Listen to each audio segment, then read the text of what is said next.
ये कहानी शुरू होती है चैतन्य बालपांडे मर्डर केस से। तरुण बालपांडे महाराष्ट्र के पुणे शहर में रहा करते थे और उनकी अच्छी खासी नौकरी थी। साल 2000 में तरुण की नागपुर में रहने वाली राखी नाम की एक महिला से शादी हो गई और उनकी लाइफ हंसी खुशी से बीत रही थी। राखी तरुण को पहले ही नजर में पसंद आ चुकी थी। राखी सुंदर होने के साथ साथ बेहद समझदार और सुलझी हुई लड़की थी। बेशक ही इन दोनों की अरेंज मैरिज थी, लेकिन इन दोनों की जोड़ी एकदम परफेक्ट थी। साल 2002 में इनकी खुशियां और भी ज्यादा बढ़ गई जब उनके घर में एक प्यारे से लड़के का जन्म हुआ। माता पिता बनने के बाद राखी और तरुण बेहद खुश थे और उन्होंने बहुत सोचने के बाद अपने बच्चे का नाम रखा चैतन्य। राखी और तरुण दोनों चैतन्य से बहुत प्यार किया करते थे, उसे बहुत लाड प्यार दिया करते थे। लेकिन चैतन्य जैसे जैसे बड़ा होता जा रहा था, राखी और तरुण को एक अजीब सा डर सताने लगा था, क्योंकि जब तक चैतन्य छोटा बच्चा था तब तक तो सब कुछ नॉर्मल था, वो एकदम बाकी बच्चों जैसा ही था। लेकिन जब वो धीरे धीरे चलने लगा या फिर थोड़ा थोड़ा बोलने की कोशिश करता था, तब उन्हें एहसास हो चुका था कि चैतन्य नॉर्मल बच्चा नहीं है, क्योंकि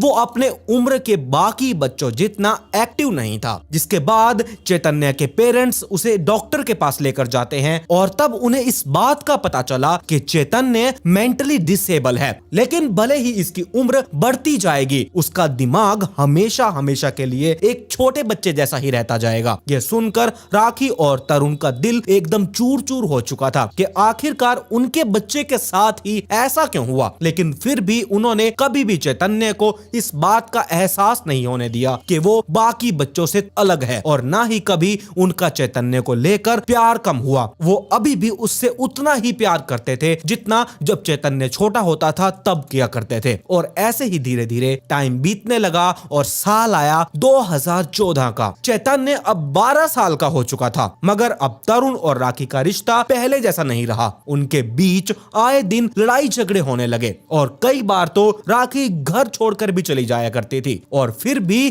किसी न किसी तरह से तरुण चैतन्य के लिए हर बार राखी को मनाकर वापस ले आया करता था। लेकिन अब ये झगड़े या फिर ये घर छोड़कर चले जाना हर रोज की बात हो चुकी थी, जिसके बाद दोनों ने एक दूसरे से तंग आकर तलाक के लिए कोर्ट में अर्जी फाइल कर दी और राखी ने हर जाने के तौर पर तरुण से 25 लाख रुपए की मांग की, जो कि तरुण के लिए एकदम नामुमकिन थे। लेकिन इन सब के बीच चैतन्य अपने पापा के पास ही रहा करता था और ये जो राखी थी, इसने चैतन्य की कस्टडी अपने पास लेने के लिए कोर्ट में अपील कर दी। फिर क्या था, अब चैतन्य राखी के साथ पुणे में ही एक किराए के फ्लैट पर रहने के लिए चला गया। तरुण और राखी की डाइवोर्स की प्रोसीडिंग अभी भी चल रही थी। तरुण ने राखी को कई बार रिक्वेस्ट की कि वो 25 लाख रुपए जितनी बड़ी अमाउंट उसे नहीं दे सकता, लेकिन राखी ने उससे साफ साफ बोल दिया कि ये उसकी समस्या नहीं है, तुम कहीं से भी 25 लाख रुपए का इंतजाम करो और मुझे दो। इसके अलावा भी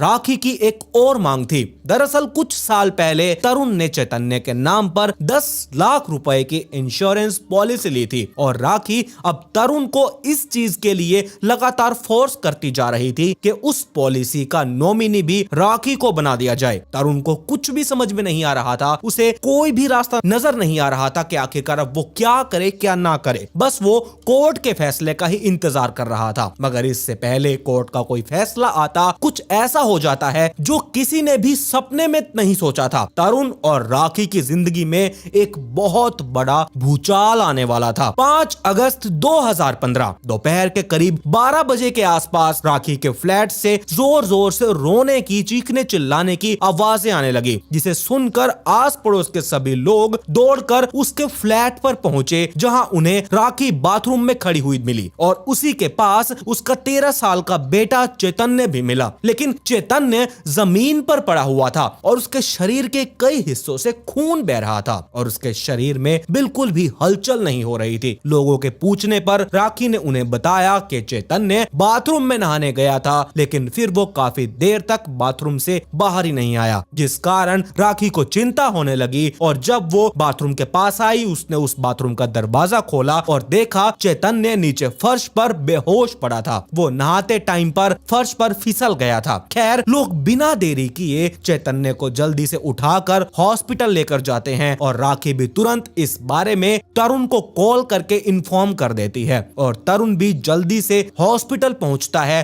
और अपने बेटे के बारे में लगातार पूछता है। लेकिन इससे पहले बहुत देर हो चुकी थी। चैतन्य को उसी टाइम डॉक्टर्स ने मृत घोषित कर दिया था। तरुण और राखी को जब ये पता चला तब मानो उनकी तो दुनिया ही उजड़ चुकी थी, क्योंकि उनका इकलौता बेटा जिससे वो इतना प्यार किया करते थे वो कभी भी उनके पास अब लौट कर नहीं आने वाला था। तरुण और राखी किसी न किसी तरह से अपने आप को समझा रहे थे, बस कोशिश कर रहे थे और वो कुछ कर भी नहीं सकते थे। पर तभी डॉक्टर्स पुलिस को कॉल कर देते हैं और पुलिस भी अब हॉस्पिटल पहुंच जाती है और वो लोग चैतन्य के पेरेंट्स को ये बताते हैं कि वो लोग चैतन्य की बॉडी का पोस्टमार्टम करवाना चाहते हैं। ये सुनकर राखी और तरुण को काफी ज्यादा अजीब लग रहा था, क्योंकि उनके बेटे की मौत का रीजन तो उन्हें पता था कि वो बाथरूम में फिसल गया था, तो फिर पोस्टमार्टम करवाने की क्या जरूरत है। तब डॉक्टर्स ने उन पेरेंट्स को बताया कि उन्हें शक है कि चैतन्य की मौत किसी एक्सीडेंट की वजह से नहीं हुई, क्योंकि उसकी बॉडी पर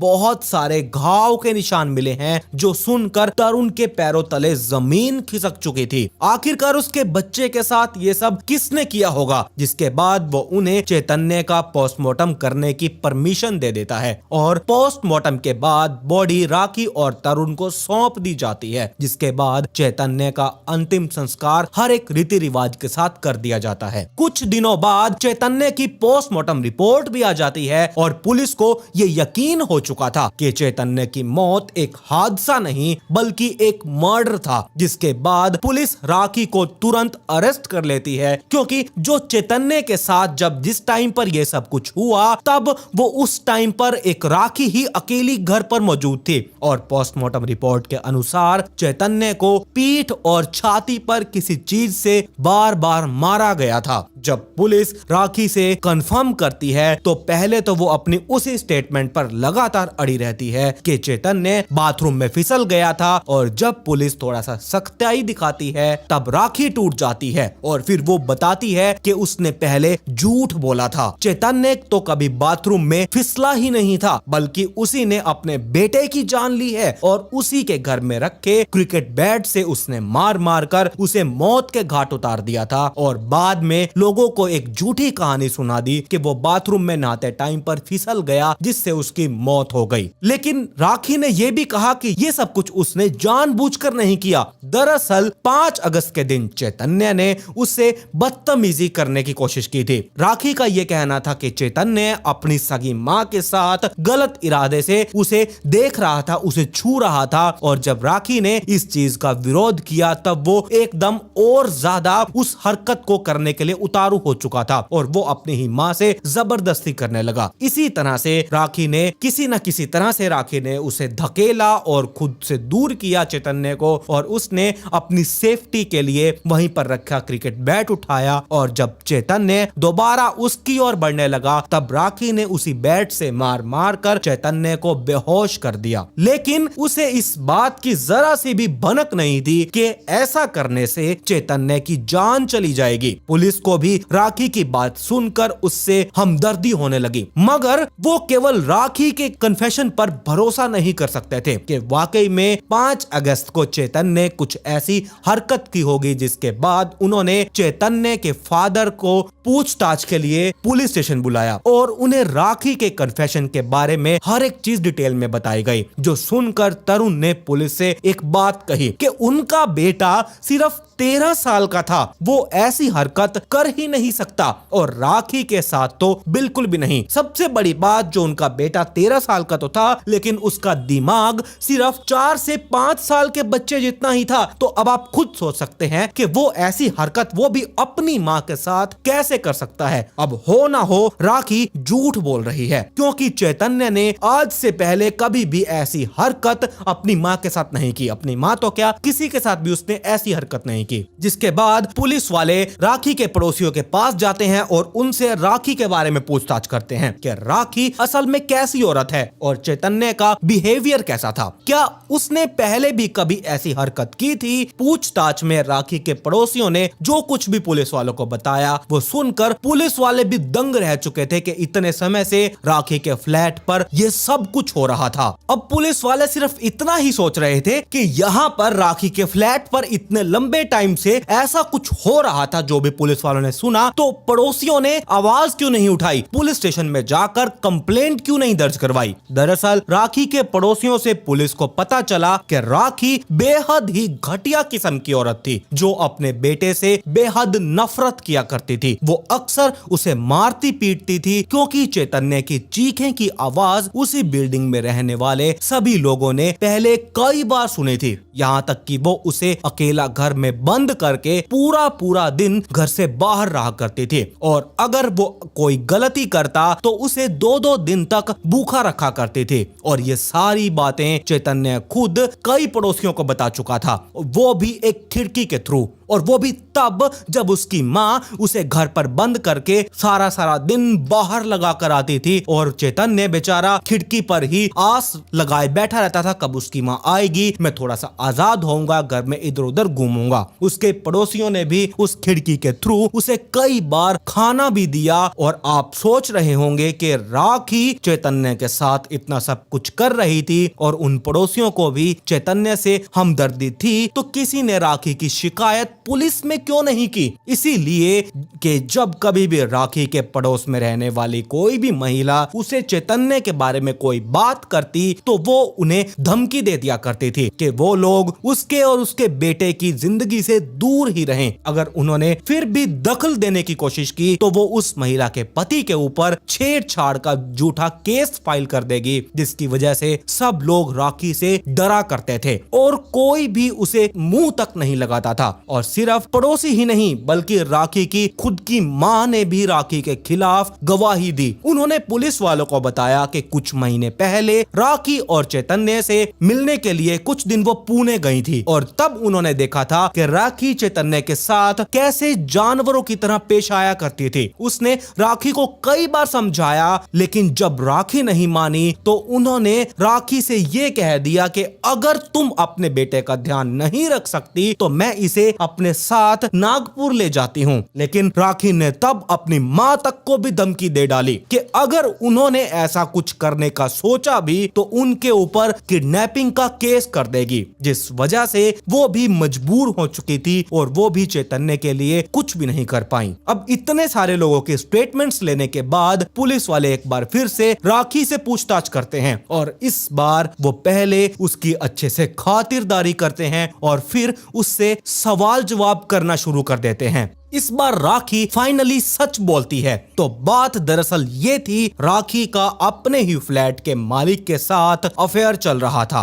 और उसे कुछ भी करके तरुण से मोटी रकम लेनी थी ताकि वो अपने आशिक लैंडलॉर्ड के साथ ही एक नई जिंदगी को शुरू कर सके। मगर तरुण के पास भी इतने पैसे नहीं थे, ऊपर से राखी ने चैतन्य की कस्टडी भी ले रखी थी जो कि अब उसे बोझ लगने लगा था। जिसके बाद उसने अपने ही पड़ोसी जो लैंडलॉर्ड था उस लवर के साथ मिलकर एक प्लान बनाया, चैतन्य को ही खत्म कर दिया जाए। इससे एक तो राखी आजाद हो जाएगी और दूसरा जो तरुण ने चैतन्य के नाम पर लाइफ इंश्योरेंस की जो पॉलिसी वगैरह करवा रखी थी उसके 10 लाख रुपए भी राखी को ही मिल जाएंगे क्योंकि कस्टडी उसी के पास है। और कई दिनों तक प्लानिंग करने के बाद 5 अगस्त 2015 को उन्होंने अपने प्लान के अनुसार चैतन्य को मौत के घाट उतार दिया। उन्हें लगा था कि इसके बाद उनके प्लान के अकॉर्डिंग ही उन्हें इंश्योरेंस का पैसा मिल जाएगा, लेकिन वो एकदम गलत थे और आखिरकार पुलिस ने चैतन्य के दोनों हत्यारों को अरेस्ट कर लिया। कुछ महीनों तक ये केस ऐसे ही कोर्ट में चलता रहा और 2 नवंबर 2018 को पुणे की सेशन कोर्ट ने